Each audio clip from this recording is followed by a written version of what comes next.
رمضان رمضان رمضان يا حبيب رمضان رمضان ليتك دوما قريب. Assalamualaikum warahmatullahi taala wabarakatuh. Kepada semua ikhwah yang dirahmati Allah, yang pertamanya terima kasih, syukran wa jazakallah kepada Firdaus selaku pengurusi majlis, dan juga Akhi Ismail selaku pengarah ataupun yang PIC lah untuk program pada pagi ni. Qauluhu ta'ala fi kitabil aziz ba'da a'udzubillahi minasyaitonir rajim. Ya ayyuhalladzina amanu kutiba alaikumus shiyam kama kutiba alal ladzina min qablikum la'allakum tattaqun. Wa qawluhu sallallahu alaihi wasallam man qama ramadan imanan wa ihtisaban ghufira lahu ma taqaddama min dhanbihi wa ma ta'akhkhar. Wa fi riwayah wa ma ta'akhkhar. Wahai orang-orang yang beriman, telah diwajibkan bagi kamu berpuasa sebagaimana yang diwajibkan kepada golongan sebelum kamu, mudah-mudahan kamu bertakwa. Dan juga sabda Nabi tadi, barang siapa yang mendirikan Ramadan, ada riwayat lain man qama lailah lailatul qadr, ataupun ada riwayat lain man shoma, siapa yang berpuasa di Ramadan dengan penuh keimanan dan ihtisaban ni penuh pengharapan pada Allah, nescaya akan digugurkan segala dosa-dosa dia yang terdahuluan. Jadi alhamdulillah ikhwati fillah, pagi ni insya-Allah sama-sama kita berkongsi satu kitab. Ni macam talaki lah. Ni sebenarnya talaki lah. Istilah talaki ni agak janggal bagi kita lah. Sebenarnya talaki ni apa yang benda-benda ilmu-ilmu yang terutamanya ilmu dalam agama. Dan bila kita sebut talakinya mesti kena ada seorang syekh kat depan, yang lain duduk bersila kan. Tak mestinya kan. Maksudnya kita kena faham talaki ni maksudnya apa-apa majlis yang meningkatkan insya-Allah pemahaman kita terhadap agama ni. Jadi pagi ni insya-Allah kita akan berkomentar lah, insya-Allah berkongsi lah, bukan ilmuanah, tapi ilmu yang kita kupas daripada buku Dr. Yusuf Al-Qardawi, seorang ulama yang anda rasa dalam bilik ni tak ada yang tak kenal kot. Saya kenal insya-Allah, ulama mutaakhirin. Kalau istilahnya ulama fiqh contemporary, maksudnya apa-apa hukum-hukum yang baru ni, Yusuf Syekh Qardawi orang banyak tengok apa pendapat dia. Jadi antara kelebihan dia juga Yusuf Qardawi, beliau banyak mengarang kitab-kitab khusus untuk memahami fiqh dalam ibadat ni. Dan yang terbaru tak salah ana fiqh jihad. Dalam beberapa tahun lepas fiqh jihad, maksudnya tebalah. Dia karang fiqh jihad, dan banyak lagi fiqh zakat, antaranya fiqh siam. Jadi fiqh siam ni ana rasa antara kitab dia yang ternipis lah. Ternipis. Ternipis. Tapi ini adalah khulasahnya, maksudnya dah diringkaskan. Dan anda ingat fiqh ni anda dah talaki masa di Mesir. Alhamdulillah. Jadi kat Malaysia ni nak kena buka balik lah. Jadi insya-Allah pagi ni sama kita melayari apakah mutiara-mutiara yang terkandung dalam fiqh syam. Jadi anda terus kepada apa yang insya-Allah akan kita bincangkan pada pagi ni, insya-Allah sejam okey. Yang pertama, pengertian puasa dari sudut syarak. Sebelum anda masuk pada pengertian puasa, jadi ikhwah fillah, ibadat dalam Islam terbahagi kepada dua kategori yang besar. Bila disebut ibadat ni maksudnya kita faham, sebagaimana Allah berfirman, wa ma khalaqtul jinna wal insa illa liya'budun, maksudnya apa, semua pekerjaan kita adalah ibadat. Jadi ulama mengkategorikan ibadat ni kepada beberapa bahagian. Antaranya ibadat yang berbentuk jasmani ataupun badani. Yang mana kita nak lakukan tu kita kena gerak badan kita, iaitu seperti solat dan juga puasa kan. Itu dinamakan ibadat badaniyah. Dan ada juga ibadat maliyah. Itu ibadat yang menyentuh soal harta, zakat, sedekah dan seumpamanya. Dan juga ada ibadat yang menyentuh kedua-dua tadi, badan dan juga harta, iaitu haji dan juga umrah. Dan juga ada juga di antaranya ibadat fi'liyah. Fi'liyah dia sama juga dengan badaniah lah, seperti solat, zakat dan haji. Dan antaranya ibadat yang menyuruh kita meninggalkan ataupun menegah. Antaranya puasa lah. Jadi puasa maksudnya tak boleh buat. Bila Allah suruh buat, tapi ibadat ni Allah kata jangan buat. Jadi puasa adalah salah satu ibadat yang ulama katakan yang kena jangan buat. Yang kena jangan buat, salah dia. Baik.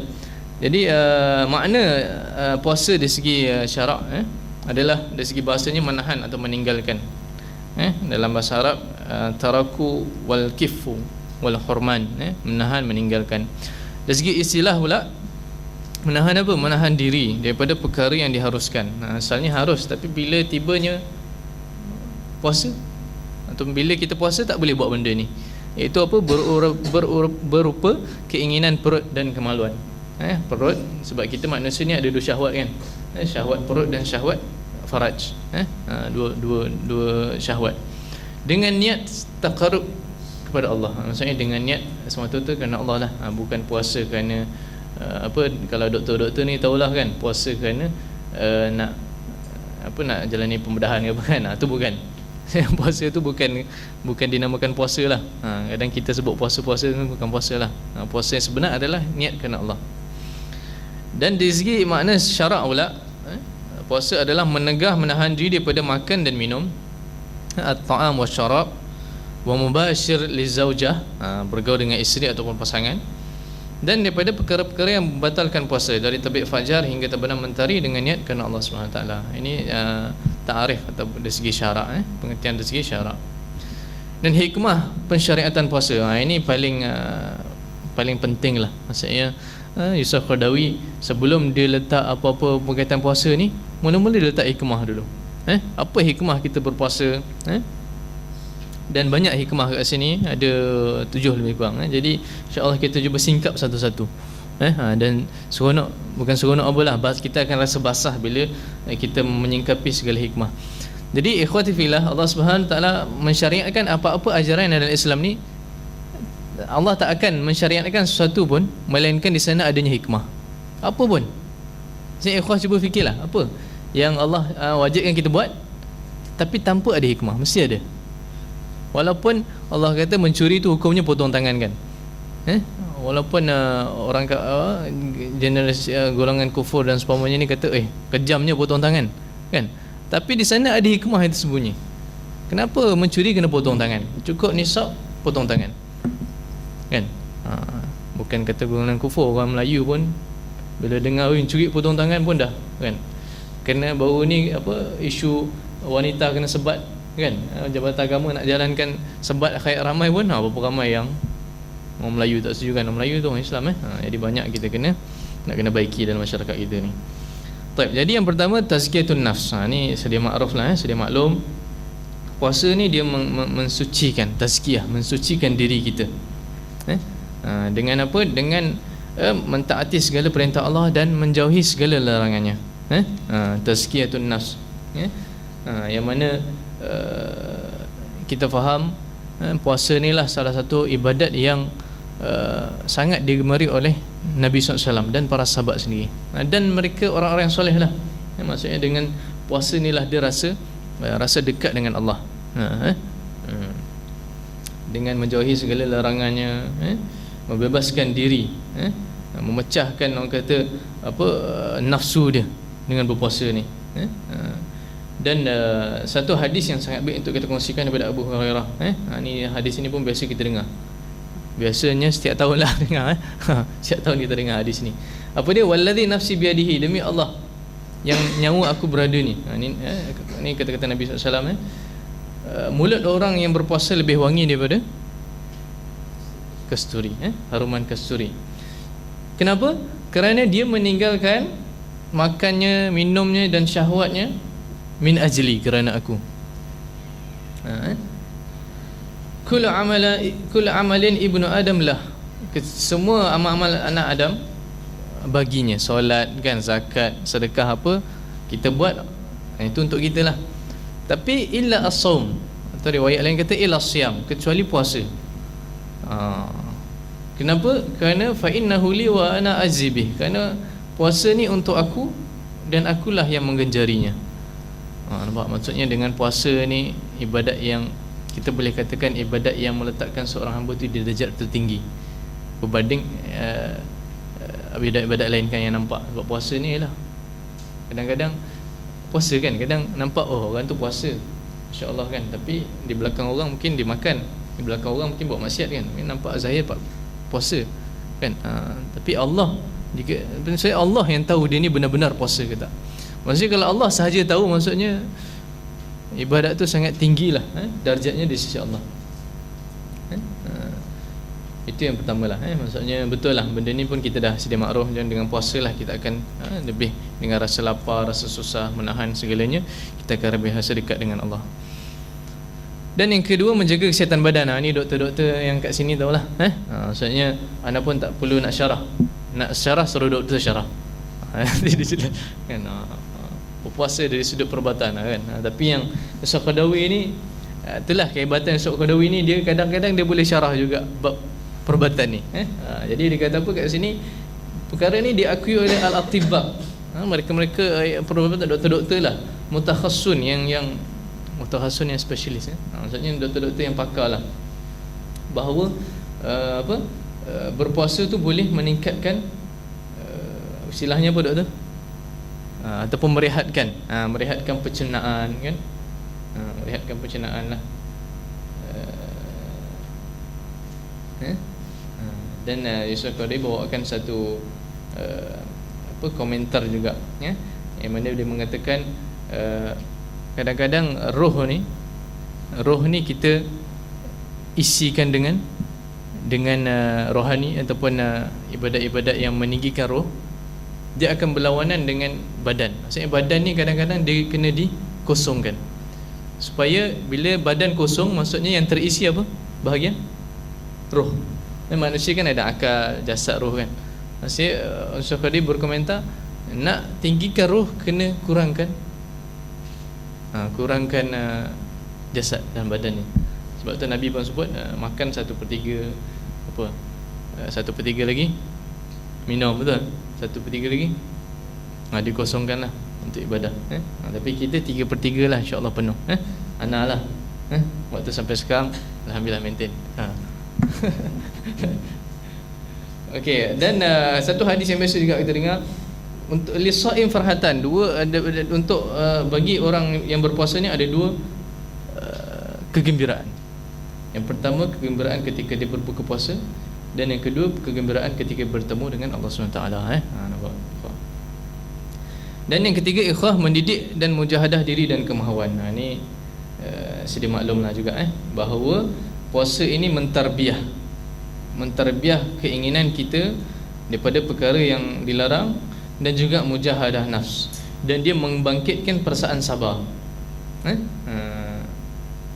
Dan bukankah agama tu melainkan sabar dalam ketaatan dan juga sabar daripada maksiat.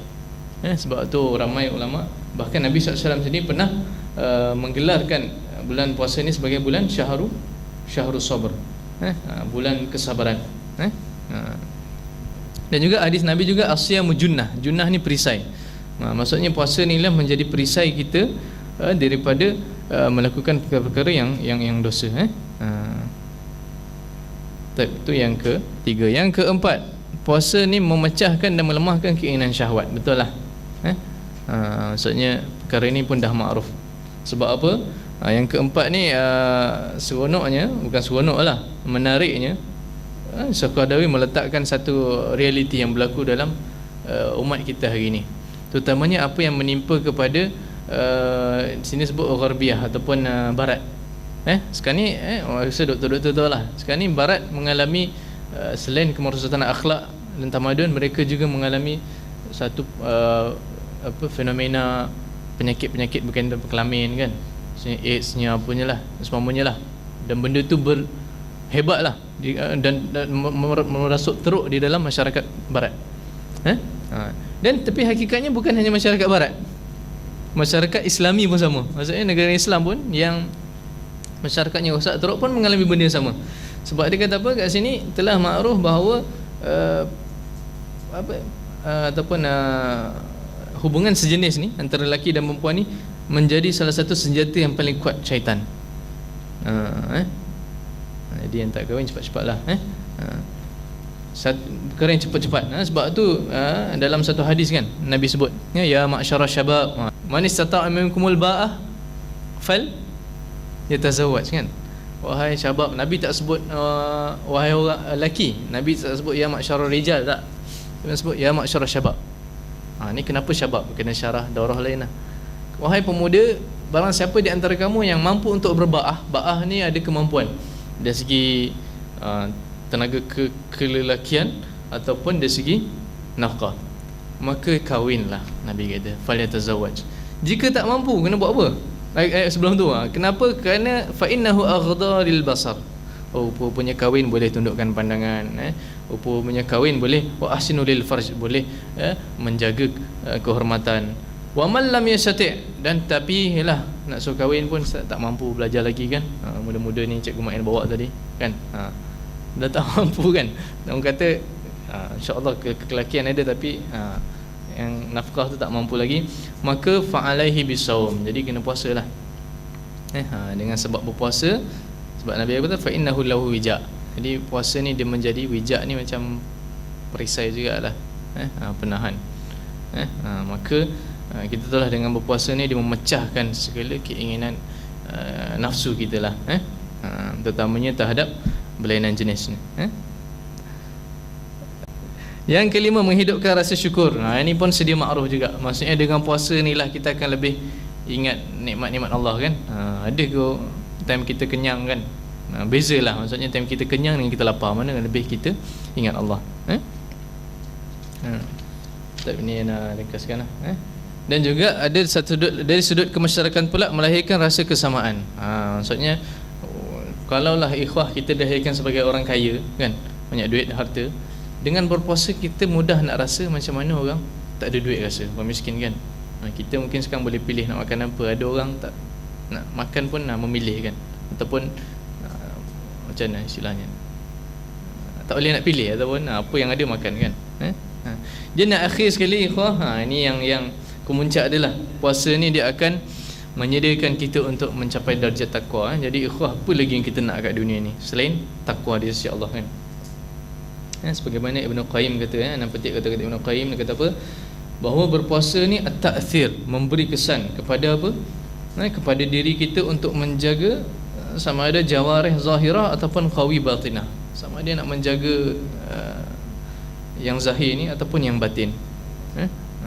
Dan dia akan menghilangkan segala fasad-fasad dalam diri, membersihkan jiwa, hati dan juga segala panca inderanya, sebagaimana bertepatan dengan ayat yang anda bacakan tadi lah, ya ayyuhalladzina amanu kutiba alaikumusiyam kama kutiba alal ladzina min qablikum la'allakum tattaqun.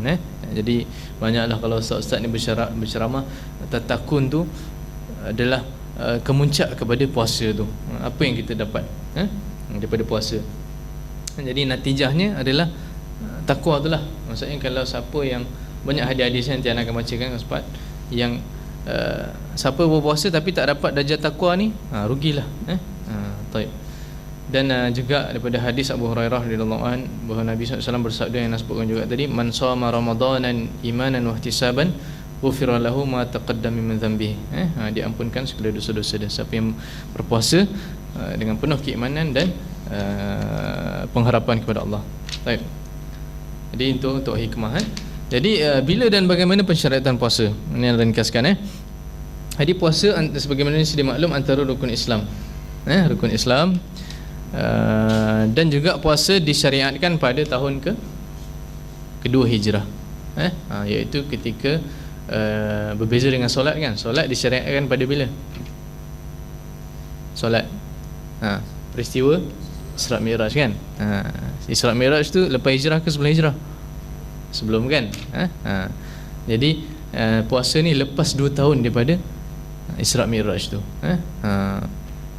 Tahun kedua hijrah lah. Dan apa hikmah dia selepas hijrah ataupun selepas Madinah? Hijrahnya sebab masa tu umat Islam, puasa ni kan benda yang berat kan. maksudnya benda berat nak buat kan. Yalah kita kena tinggalkan perkara tabi'i. Jadi masa tu umat manusia ataupun umat Islam masa tu dah imannya dah kuat lah untuk Allah turunkan syariat yang susah-susah ni kan. Jadi Nabi SAW sendiri sempat berpuasa sebanyak 9 kali Ramadan.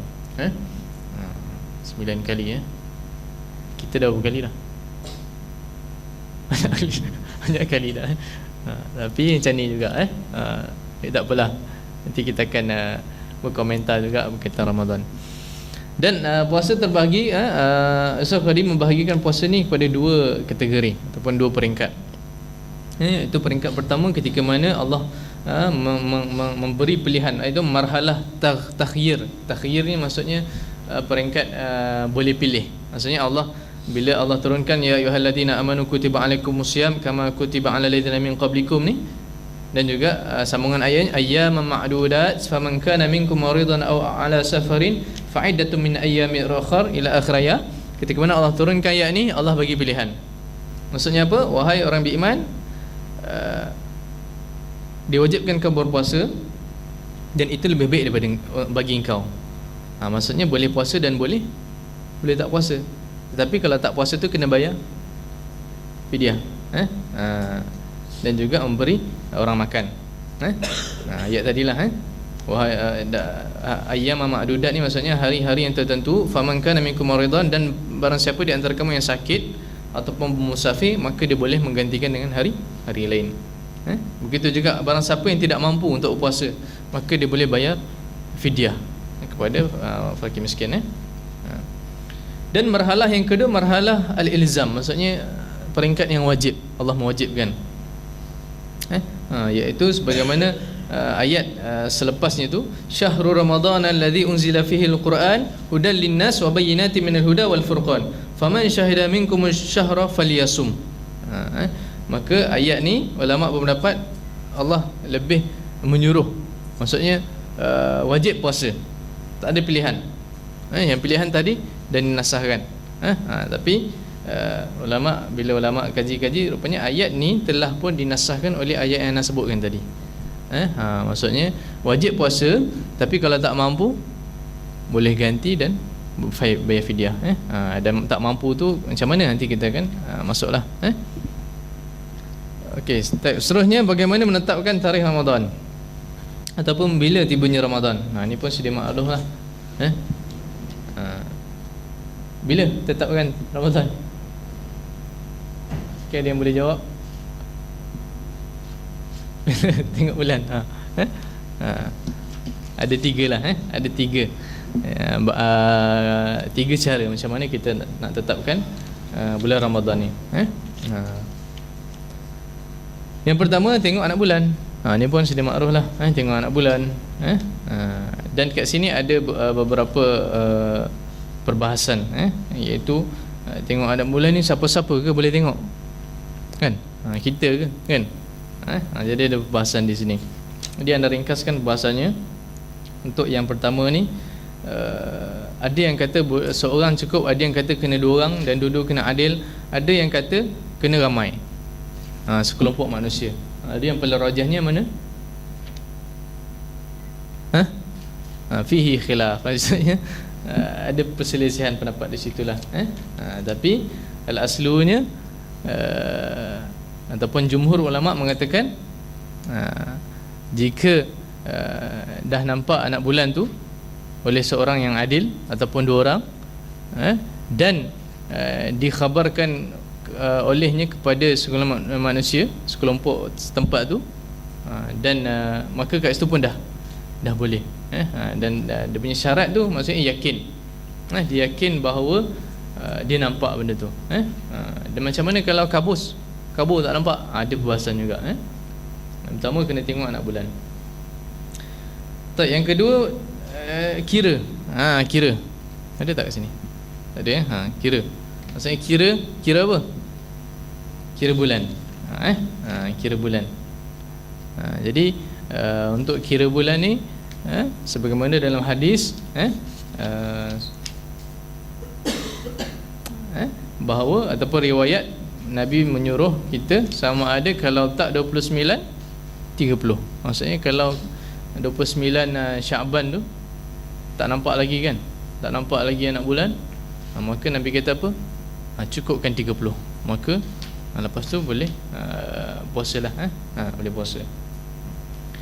Dan yang ketiga, jika tak nampak kan, anak bulan tak nampak, maka kat sini hendaklah ditetapkan. Dia berkaitan juga dengan pendapat yang kedua tadilah. Maksudnya kalau tak nampak kan, rami ni maksudnya jerbu, jerbu kan, jerbu ataupun mendung semacam kan, sampai tak nampak, maka kat situ ulama ataupun siapa yang pada masa tu diamanahkan untuk melihat, maka dia kena menetapkan sendiri. Maksudnya dikira lah, sama juga macam tadilah. Jadi berdasarkan hadis Nabi, faqdiru lahu 30, maksudnya tetapkanlah 30. Maksudnya kena 30 lah, tak boleh 29. Tapi ada ulama kata boleh 29. Tapi jumhur kata ataupun mazhab Syafi'i kata kena cukupkan 30. Kalau tak nampak. Tapi ada juga pendapat yang lain mengatakan nampak ke tak nampak, ambil yang anukan 29.